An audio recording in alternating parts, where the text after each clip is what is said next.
Computers, love them or hate them, we rely on them every day. In fact, you're using one right now. But have you ever stopped to think about who invented computers and how they came to dominate our lives?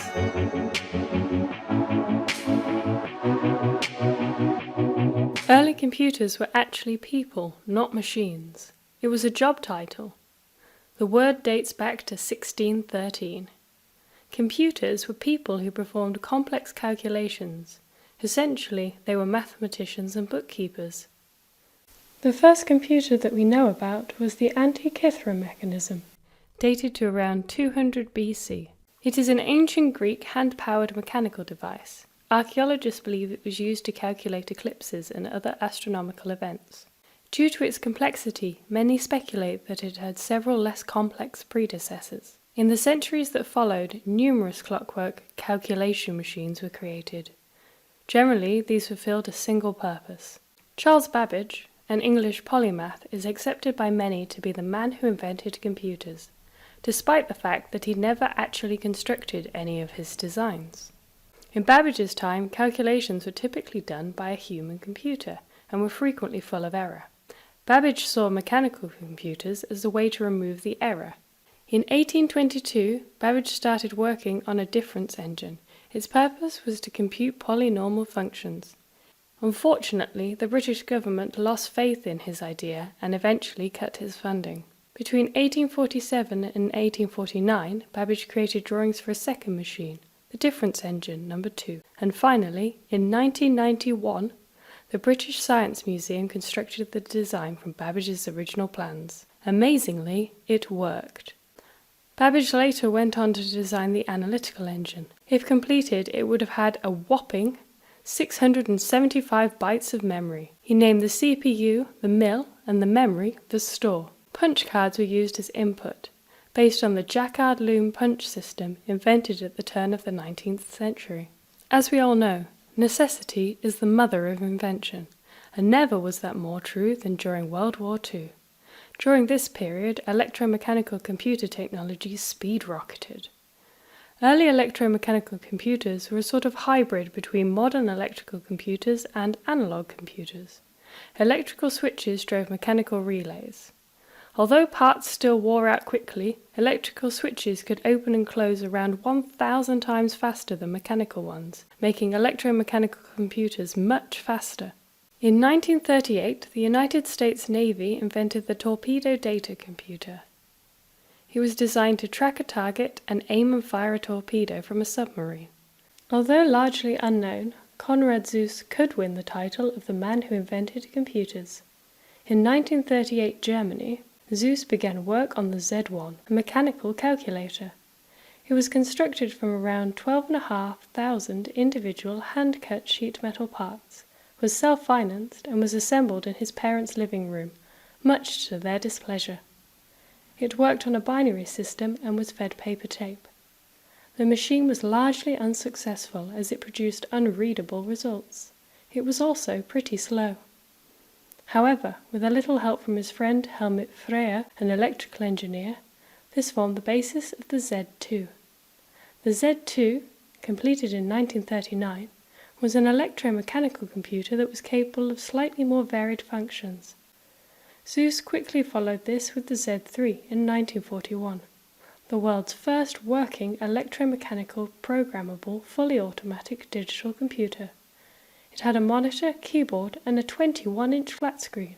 The German Aircraft Research Institute used the Z3 to perform analysis of wing flutter. Zeus requested funding to replace the relays with electrical switches, but was denied as it was deemed not war important. While Zeus was busy in Germany, Alan Turing was busy designing the Colossus computer at Bletchley Park. The Colossus computer was a fully programmable electronic digital computer developed to aid British codebreakers decrypting German radio telegraph traffic. Unlike modern computers, it was programmed with a series of switches and plugs. His work did not stop at the end of World War II. After the war, he worked at Manchester University, where he played a key role developing early computing technology, and wrote several papers that still define the way we think about computer science to this day. The ENIAC Electronic Numeric Integrated Computer, or the Giant Brain as it was affectionately known by the press, was the first electronic general-purpose digital computer. It was fully reprogrammable and so able to solve complex number problems. However, it could take several days to program because it was programmed via external switches and dials. The ENIAC's first task was to study the feasibility of the hydrogen bomb. By the time it was decommissioned in 1955, it had been used to solve problems as diverse as wind tunnels, random number generators, and weather prediction. The computer consumed a staggering 150 kilowatts of electricity, which led to the rumor that whenever it was switched on, lights dimmed in Philadelphia. It wasn't the most reliable machine either. Several tubes needed replacing every day. Although relatively simplistic to other computers of the time, the Manchester Baby, completed in 1948, was the first computer to store its programs digitally. It was also the first computer to use random access memory. In 1947, William Shockley, yes, that's his real name, created the world's first working transistor, and it forever changed computer history.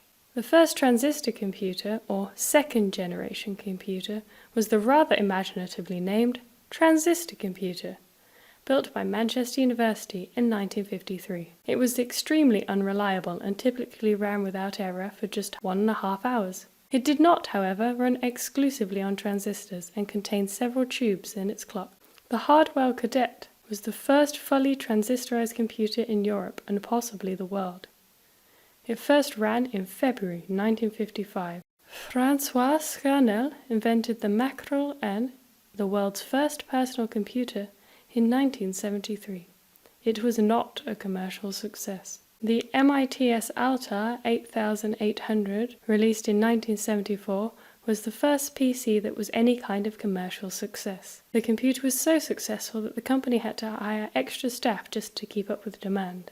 The IBM 5100, launched in 1975, was the first commercially successful portable computer. Although it came with a handy travel case, earning it the portable title, it weighed 23 kilos, so you probably wouldn't want to lug it around all day. The first laptop was the Epson HX20. It was launched in Japan in 1981 and ran on battery power that lasted a staggering 50 hours. It weighed just 1.6 kilograms and was about the size of an A4 piece of paper, which formed a key part of the marketing campaign. In 1984, Steve Jobs unveiled the first Macintosh. It was built without a cooling fan to keep the computer quiet. However, this caused the computer to overheat, resulting in many component failures. So, who invented computers really? Was it Babbage, Turing, Zeus, or some ancient civilization? Maybe there's someone you think I've left off. Let me know what you think in the comments below.